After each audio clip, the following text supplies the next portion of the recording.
ونعوذ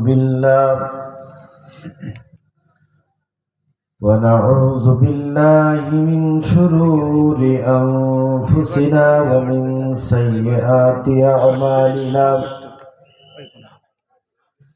من يهده الله فلا مضل له ومن يضلله فلا هادي له. ونشهد أن لا إله إلا الله وحده لا شريك له.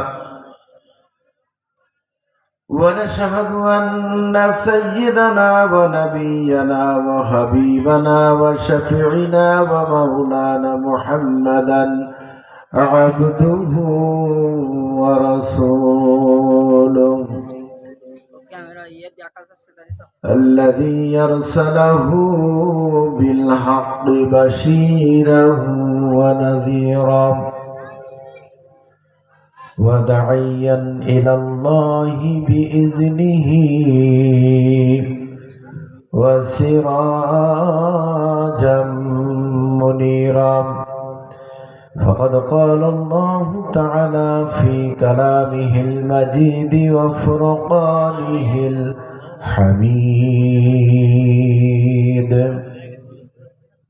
সকলে জবান খুলে আমার সাথে পড়েন আউযু বিল্লাহি মিনাশ শাইতানির রাজীম। বিসমিল্লাহির রাহমানির রাহিম। وَلَنَبْلُوَنَّكُمْ بِشَيْءٍ مِّنَ الْخَوْفِ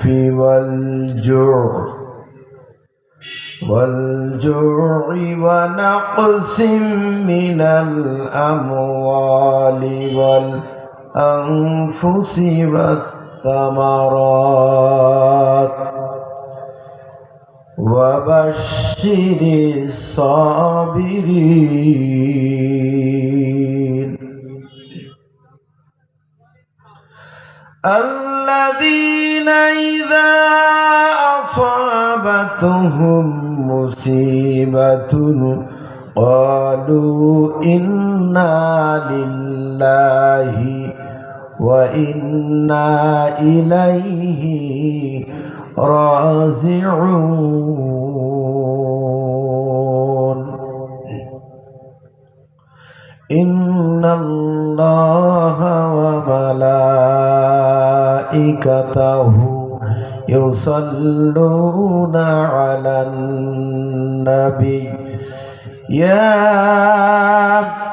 أيها الذين آمنوا صلوا عليه وسلموا تسليما.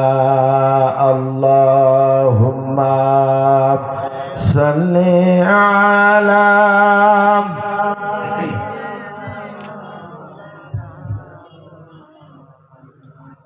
وعلى آل سيدنا حبيبنا محمد. اللهم صل على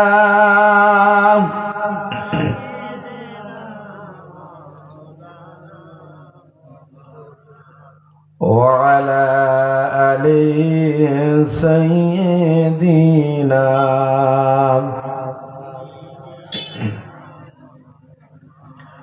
ওরে মোহন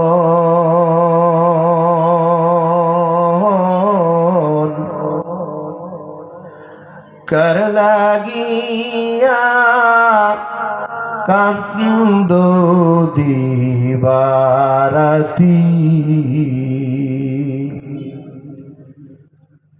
ওরে মোহন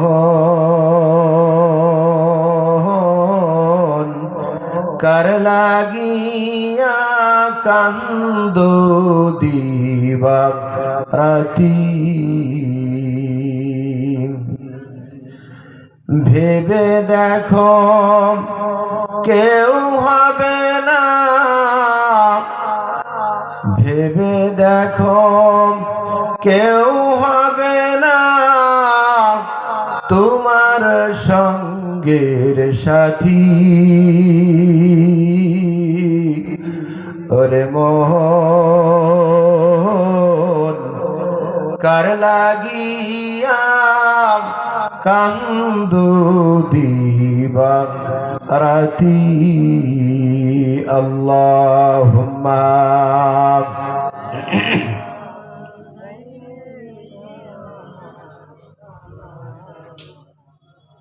وعلى آل سيدنا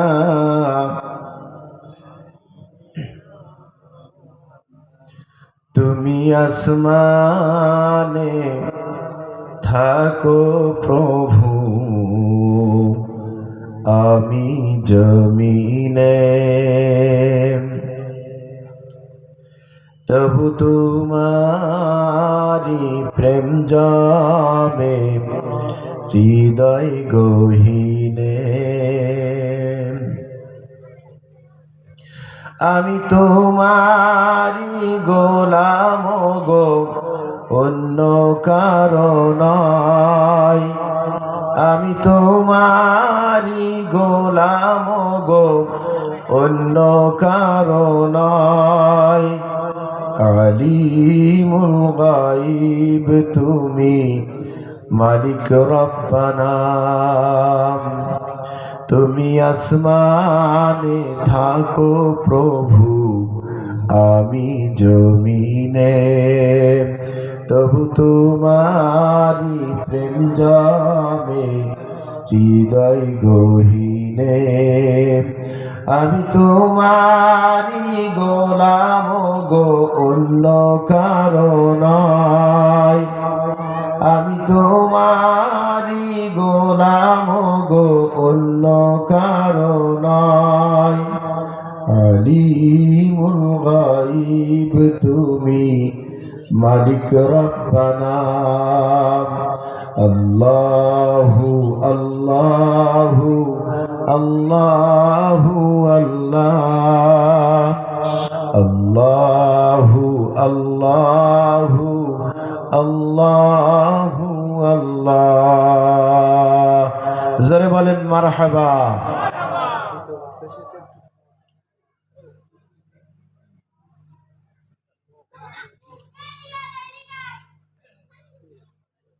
চন্দনপুর ইউনিয়নের ঐতিহ্যবাহী জিয়ার বালিকা দাখিল মাদ্রাসা, অত্র মাদ্রাসারই জামে মসজিদ,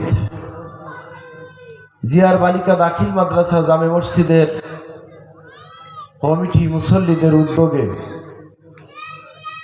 আয়োজিত তাফসিরুল কোরআন মাহফিল,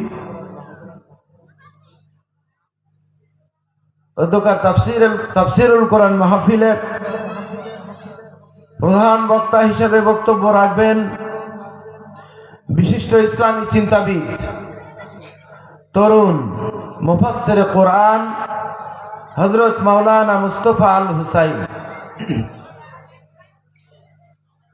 দ্বিতীয় বক্তা হিসেবে যিনি আলোচনা পেশ করবেন দক্ষিণবঙ্গের বিশিষ্ট আলেমে দ্বীন, আলোড়ন সৃষ্টিকারী বক্তা জনাব হযরত মাওলানা রফিকুল ইসলাম সাহেব সাতক্ষীরা। আমন্ত্রিত মেহমানগণ ইতিমধ্যেই আমাদের মাঝে এসে গেছেন। তো আপনারা যারা এখনো বাড়িতে বসে আছেন, মেহেরবানি করে রাত্রি আস্তে আস্তে গভীর হতে চলেছে, এজন্য আপনারা যারা এখনো বাড়িতে বসে আছেন মেহেরবানি করে এ মাহফিলের মঞ্চের সামনে এসে বসে পড়ুন এবং দোজাহানের অশেষ নেকি হাসিল করুন। সম্মানিত এলাকাবাসী, অত্যন্ত দুঃখের সাথে আমরা জানাচ্ছি, আমরা সালাতুল ইশার আজানের পরে বা জামাতের সাথে আমরা মসজিদে নামাজ আদায় করেছি, সেখানে রাস্তায় হাজারো মানুষের ভিড়, শত শত মানুষ, নারী এবং পুরুষের মিলন মেলা। আমাদের তাফসীর মাহফিল আসলে কি কাজে লাগছে আমি আমার নিজের বুদ্ধিতে, নিজের জ্ঞানে, নিজের বিবেকে আমি আসলে বুঝতেছি না। কারণ যে সমাজে নারী পুরুষের অবাধ মিলন ক্ষেত্র তৈরি হয়, এটা কিয়ামতের সবচেয়ে বড় আলামত। এজন্য কিয়ামত খুব নিকটে। আমরা সতর্ক হয়ে যাই মুসলমান, আল্লাহর গজবের ভয় করতে হবে। আল্লাহর গজব কিন্তু খুব নিকটে মুসলমানদের জন্য অপেক্ষা করছে। কারণ আমি দেখতে পাচ্ছি এখন সমাজে যদি দোয়া অনুষ্ঠান হয় সেখানে নারী পুরুষের মিলন মেলা, তাফসীর মাহফিল হলে সেখানে নারী পুরুষের মিলন মেলা, কিন্তু মঞ্চের সামনে কোনো লোক নেই।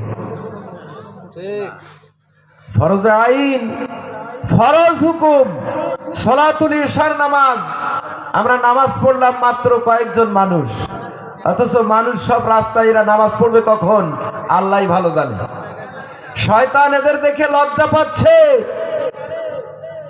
শয়তান এই তাফসীর মাহফিল নয়, এই তাফসীর মাহফিলে যারা নারী পুরুষ এসে এভাবে অবাধভাবে ঘোরাফেরা করছে, এদের দেখে শয়তান পালিয়ে যাচ্ছে। ঠিক।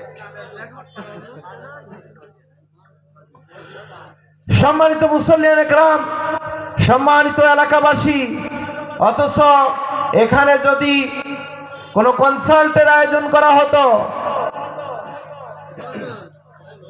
যদি কোনো গানের মঞ্চ তৈরি করা হতো, এতক্ষণ এরকম জায়গায় মানুষের ঢল নেমে যেত, জায়গা দেওয়া সম্ভব হয়ে যেত। এজন্য আপনারা যারা এখনো বাড়িতে আছেন, আপনারা যারা ইমানদার বলে দাবি করেন, আপনারা যারা মুমিন বলে দাবি করেন, আমি আপনাদের কাছে উদাত্ত আহ্বান রাখবো। আমি আপনাদের কাছে বিনীতভাবে অনুরোধ করব, আমাদের জিয়ার বালিকা দাখিল মাদ্রাসা জামে মসজিদের মুসল্লিদের উদ্যোগে অধ্যকার এই কোরআন শুনানের যে অনুষ্ঠান তৈরি করেছে, আপনারা যদি এখনো সাড়া না দেন, কিয়ামতের ময়দানে আল্লাহর কাছে অবশ্যই আপনাদেরকে কৈফিয়ত দেওয়া লাগবে। কারণ আল্লাহর রাসূল বলেছেন যে এই জায়গাটা হচ্ছে জান্নাতের বাগান। জোরে বলেন সুবহানাল্লাহ, আরো জোরে বলেন সুবহানাল্লাহ। আমরা অল্প কয়েকজন আছি, কিন্তু আমাদের ঈমানের জোর তো আসলে অনেক বেশি। এজন্য গলা ছেড়ে দিয়ে চিল্লাই বলেন সুবহানাল্লাহ। সম্মানিত উপস্থিতি, আমি একটি উদাহরণ দেই। এটা হচ্ছে জান্নাতে যাওয়ার টার্মিনাল, জান্নাতে যাওয়ার স্ট্যান্ড। এই জায়গাটা হচ্ছে জান্নাতের বাগান। জোরে বলেন সুবহানাল্লাহ। আচ্ছা ভাই বলেন তো, আমাদের মা বোনেরা আমাদের যখন মুরগিতে ডিম পাড়ে, মুরগিতে ডিম পাড়ে না, মুরগিতে যখন ডিম পাড়ে 15টা 16টা কি 20টা যখন মুরগির ডিম হয়, এই মুরগির ডিম মা বোনেরা একটা তা তৈরি করে ওখানে তা দেওয়ার জন্য বসায় দেয়। জোরে বলেন ঠিক কি না? সম্মানিত ভাইরা আমার, মুরগি যখন তা দিতে বসেন, মুরগির পেটের ভিতরে, বুকের ভিতরে যে ডিমগুলো যায়, ওই ডিমগুলো আল্লাহর রহমতে, আল্লাহর কুদরতে ওই ডিমগুলোর বাচ্চা ফুটে যায়। আল্লাহর রহমত ওই ডিমগুলোর ভিতরে এসে যায়। আর ডিম বেশি হওয়ার কারণে মুরগির পেটের ভিতর থেকে, বুকের ভিতর থেকে যে ডিমগুলো মুরগির তার ভিতরে না যায়, তার বাইরে চলে যায়, ওই ডিমগুলো কিন্তু আওয়া ডিম হয়ে যায়। জোরে বলেন ঠিকই না? ওই ডিমগুলো কিন্তু বাচ্চা হয় না। বিশ্বাস করেন মুসলমান, এই কোরআনের মাহফিলের মঞ্চে যারা এসে বসেছেন, আল্লাহর রহমত তাদের উপরে বর্ষিত হবে। আর আল্লাহর রহমত বর্ষিত হওয়ার কারণে আল্লাহ পাক রব্বুল আলামিন তাদের জীবনের সমস্ত গুনাহগাতাগুলি মাফ করে দিয়ে কিয়ামতের ময়দানে কঠিন মুসিবতের কালে আল্লাহ তাদেরকে সরাসরি জান্নাত দান করে দিবেন। জোরে বলেন সুবহানাল্লাহ।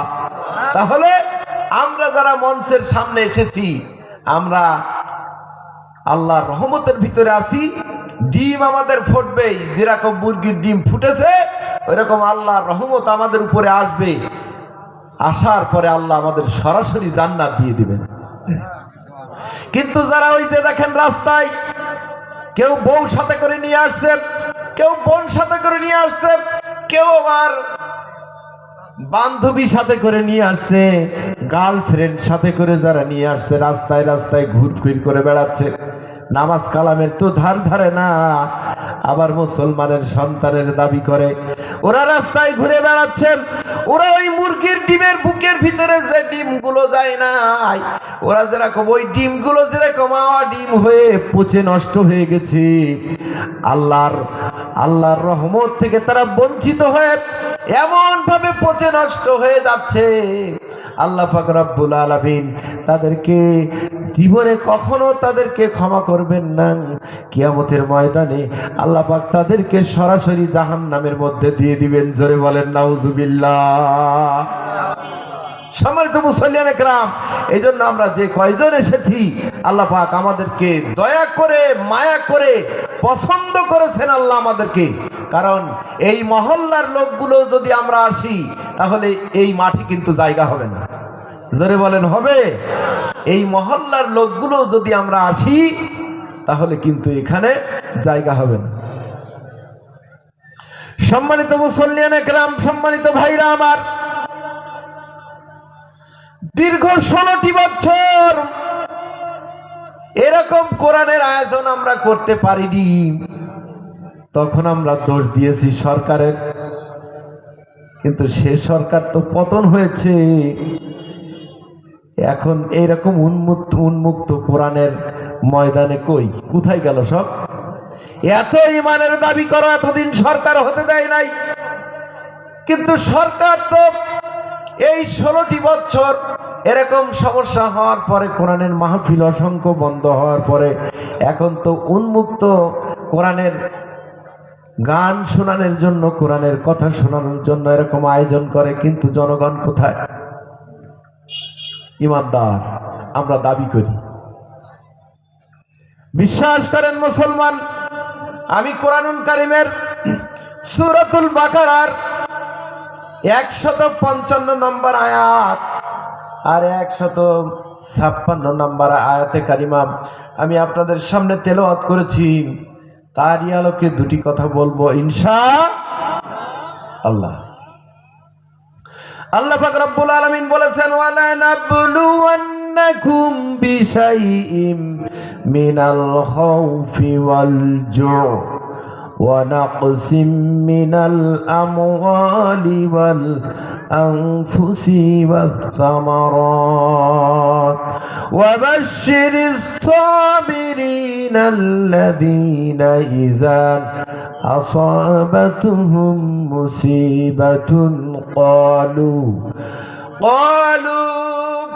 إنا لله وإنا إليه راجعون। জোরে বলেন আল্লাহু আকবার। আর জোরে বলেন আল্লাহু আকবার। আল্লাহ পাক রব্বুল আলামিন বলছেন যে আমি অবশ্যই তোমাদেরকে পরীক্ষা করব। কার কথা? সূরাতুল বাকারা কোরআন শরীফের সবচাইতে বড় সূরা। 286টি আয়াত আছে এই সূরার ভিতরে। সূরাতুল বাকারা বাকারা শব্দের অর্থ হচ্ছে গাভী। জোরে বলেন কি? বাকারা শব্দের অর্থ হচ্ছে গাভী। তাহলে সূরা বাকারা এটা হচ্ছে গরু মার্কা সূরা। কি মার্কা বলেন? গরু মার্কা সূরা। এই সূরাতুল বাকারায় আল্লাহ পাক রব্বুল আলামিন 155 নম্বর আয়াতে মহান রব্বুল আলামিন বললেন, তোমরা দুনিয়ায় যারা ঈমানের দাবি করো, তোমরা যারা ঈমানদারের দাবি করো, মুমিনের দাবি করো, মুমিনের খাতায় তোমরা যারা নাম লিখাতে চাও, তাহলে অবশ্যই আমি আল্লাহ পাক রব্বুল আলামিন তোমাদেরকে পরীক্ষা নেব। জোরে বলেন সুবহানাল্লাহ। পরীক্ষা দিতে হবে। মুমিন হতে গেলে অবশ্যই পরীক্ষা দিতে হবে। আল্লাহ বলছেন মিনাল খাউফ, আমি তোমাদেরকে পরীক্ষা নেব। কিংসিত, ভয় দিয়ে আমি তোমাদেরকে পরীক্ষা নেব। আমরা আল্লাহ বলছেন আমি তোমাদেরকে ভয় দিয়ে পরীক্ষা নেব। আপনাদের কাছে আমি প্রশ্ন করি, এই দীর্ঘ 15.5 বছর, দীর্ঘ 15.5 বছর, 16 বছর যারা দাড়ি টুপিওয়ালা, যারা ঈমানের দাবি করে, যারা মুমিনের খাতায় নাম লিখাইছে, আপনারা বলেন তাদের কি ভয় ছিল নাকি? ভয় ছিল তাদের? এই 15.5-16 বছর তারা প্রচন্ড ভয়ের ভিতরে ছিল। কি ভয়? এরকম সভা হলেই পুলিশ আসে, হ্যান্ডকাপ দিয়ে ধরে নিয়ে যায়। যারা বলেন ঠিক কিনা? সম্মানিত ভাইরা আমার, এই জন্য মহান আল্লাহ পাক রব্বুল আলামিন বলেছেন আমি তোমাদেরকে কিঞ্চিত ভয় দিয়ে পরীক্ষা নেব। বিশ্বাস করেন মুসলমান, একবার নয়, দুইবার নয়, 5 বার আমার মতো এরকম নগণ্য আল্লাহর গোলামকে 5 বার পুলিশে ধরে নিয়ে গেছে। তাহলে ভয় ছিল না? ভয় ছিল কিনা? আমি এই মাদ্রাসা 7 নম্বর চন্দনপুর ইউনিয়নের একমাত্র বালিকা দাখিল মাদ্রাসা, জিয়ার বালিকা দাখিল মাদ্রাসা। এই জিয়ার বালিকা দাখিল মাদ্রাসায় আমি একদিন ক্লাস করতেছি, এমন সময় হঠাৎ এসে পুলিশ এসে ঘেরাও করেছে। আহা, কি চুরি করছি না ডাকাত করছি? একবার এ পাশের গেট বন্ধ, সামনের রাস্তা বন্ধ, ওই পাশ বন্ধ, এ পাশও বন্ধ, পালানোর কোনো রাস্তা। পুলিশ ফোন করে বলতেছে নাম কি তার? আবার ওই দিক দিয়ে দালাল বলতেছে তার নাম হচ্ছে আনারুল। তার নাম কি? আনারুল। পুলিশ এইবার চিল্লাচ্ছে আর বলছে আনারুলকে, আনারুলকে, আনারুলকে। আমি তো ক্লাস করেই যাচ্ছি, আমার নাম তো আনারুল না, আমি ক্লাস করেই যাচ্ছি। আমি ক্লাস করছি আর ওদের রাগ বাড়তেছে যে আনারুলকে। আমি ক্লাস 7 ক্লাস করতেছি, ক্লাস থেকে বাহির হয়ে বারান্দায় দাঁড়িয়েছি যখন, তখনই পুলিশ বলতেছে নাম কি আপনার? আমি বলতেছি আমার নাম মাওলানা আনোয়ার। জোরে বলেন সুবহানাল্লাহ। সঙ্গে সঙ্গে পুলিশ দালালের কাছে ফোন দিয়ে বলতেছে এ তো বলে নাম মাওলানা আনোয়ার, তুই তো বলতেছিস আনারুল, আনারুল মা, এ তো বলতেছে মাওলানা আনোয়ার। ফোনে আমি শুনতে পেলাম দালাল বলতেছে ওইটা ধরার জন্য তো পাঠাইছি, ধরেন। সঙ্গে সঙ্গে পুলিশ এসে হাতটা আটকে ধরছে, ধরে মোটর সাইকেলে উঠাই নিয়ে চলে গেছে। তাহলে ভয় ছিল কিনা? আমাদের ভয় ছিল কিনা বলেন? জোরে বলেন, ভয় ছিল কিনা? বাতিলের শক্তি, স্বৈর শাসক এদের শাসন করেছে দীর্ঘ 15.5 বছর থেকে 16 বছর। আমাদের ভয় ছিল। এজন্য আল্লাহ বলেছেন ওয়ালানাবলুয়ান্নাকুম বিশাইইম মিনাল খাউফ, আমি তোমাদেরকে অবশ্যই পরীক্ষা করব কিঞ্চিত ভয় দিয়ে। বিশ্বাস করেন মুসলমান, সাপেরও ভয় ছিল না, শিয়ালের ভয় ছিল না। এই গয়রা গ্রামের এমন কোন বাগান নাই, আমার মতো গুনাহগার রাত্রিতে হাঁটি নাই। আর কায়বা গ্রামে আমি ইমামতি করি, এমন কোন বাগান নাই সেই রাত্রিতে আমি বাগান দিয়ে চলিনি। তাহলে ভয় ছিল কিনা? কিসের ভয়? জালেমের ভয়। আমি কথা দীর্ঘায়িত করব না, অল্প সময় কথা বলতে হবে। তাহলে আল্লাহ পাক রব্বুল আলামিন বলেছেন, আমি তোমাদেরকে কিঞ্চিত ভয় দিয়ে পরীক্ষা নেব। ওয়াল জু, ক্ষুধা দিয়ে আমি তোমাদেরকে পরীক্ষা নেব। ওয়া নাকসিম মিনাল আমওয়াল, তোমাদের সম্পদের ক্ষতি দিয়ে আমি তোমাদেরকে পরীক্ষা নেব। আমি আল্লাহ, আমাকে তোমরা ভুলে যাও কিনা। সম্পদের ক্ষতি আমি তোমাদের করব, করে আমি তোমাদের পরীক্ষা নেব। ওয়াল আনফুসি ওয়াত তামারাত, আল্লাহ পাক বললেন আমি তোমাদের জীবনের ক্ষতি দিয়ে পরীক্ষা নেব। তোমরা দুনিয়াতে আছো, আমি তোমাদের দুনিয়াতে রেখে আমি তোমাদের সন্তানকে কেড়ে নেব। দুনিয়াতে তোমাদের রেখে আমি তোমাদের পিতাকে কেড়ে নেব। দুনিয়াতে তোমাদের রেখে আমি তোমাদের মাকে কেড়ে নেব। আমি দুনিয়াতে তোমাদের রেখে তোমাদের সাধের স্ত্রী, আদরের স্ত্রী, ওই আদরের স্ত্রীকেও আমি তোমাদের কাছ থেকে কেড়ে নেব। আমি দেখব আমি তোমাদের পরীক্ষা নেওয়ার কারণে আমি আল্লাহ পাক রব্বুল আলামিন আমাকে ভুলে গেছো কিনা। জোরে বলেন সুবহানাল্লাহ। ওয়া নাকসিম মিনাল আমওয়াল ওয়াল আনফুসি ওয়াত তামারাত ওয়া বাশশিরিস সাবিরিন। আল্লাহ এবার বলছেন, আল্লাহ পাক রব্বুল আলামিন বলছেন, হে নবী, আপনি তাদেরকে সুসংবাদ দিয়ে দিন যারা ধৈর্য ধারণ করতে পারবে। এই সমস্ত বালা মুসিবত যাদের উপরে আসবে, যারা এই সমস্ত পরীক্ষা নেওয়ার কারণে যারা ধৈর্য ধারণ করতে পারবে, সবর করতে পারবে, তাদেরকে আপনি সুসংবাদ দিন।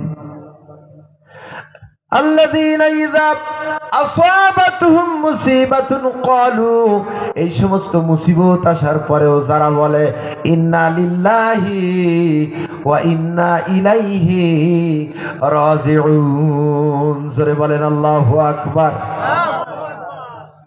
ইন্না লিল্লাহি ওয়া ইন্না ইলাইহি রাজিউন। আমার ভাইরা বলেন তো এটা কিসের দোয়া? বলেন। আমরা পড়ে থাকি, একজন মানুষ মারা গেলে দেখবেন মাইকে, মসজিদের মাইকে অমনি মুয়াজ্জিন